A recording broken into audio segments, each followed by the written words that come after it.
So again, one of the early things that you want to focus on when you're presented with an extract of this nature, you will generally find that each of these extracts have those distinctive moments of opening, climax, and then conclusion. Because generally they're selected for their drama and their tension. So what we're going to do here is track those in this particular extract from Lady Macbeth. Now, if we look at them first this time around, I think it will help because the Shakespearean language is obviously slightly more complex than what we're used to. We first of all see Lady Macbeth formulating her plan by analysing Macbeth's character and his nature in the opening section of the monologue. Then we see this analytical mode shift as she gains a sense of resolve, a sense of certainty and solidity in her decision to manipulate him. She decides concretely that that is what she's going to do. Then when the messenger arrives, we see the shift from certainty and resolve into a state of anxiety, almost a sort of excited anxiety, as the circumstances that surround the incidents actually play into her hands. So there's a sense of almost excitement and uncertainty as the things that are occurring in the play about, Duncan coming to the castle actually play into her hands. They support her plotting. And so there's almost a state of excited anxiety when she has the dialogue with the speaker.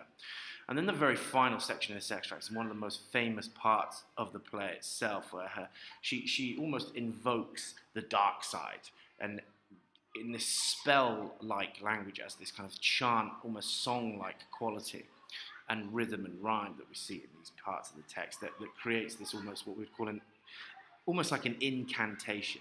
She is invoking the spirits of evil when she makes all of these claims at the bottom of this particular extract. So we look at the sections here.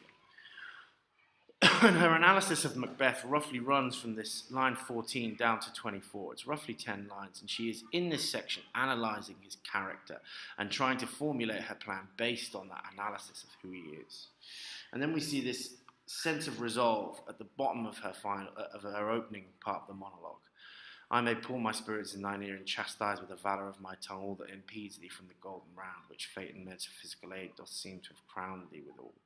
Here, this is one long sentence where she decides what she's going to do, and then the attendant enters. And in that dialogue, there's much more of a sense of almost excited uncertainty. There's this dialogue with the attendant that in the end marks that sort of third section. The final section, the important distinction with this extract, though, is that the final section really is the climax of this. It's the climax of the text itself that we're looking at here, because it's the most dramatic, it's the most powerful, it's the most intense in its linguistic intensity.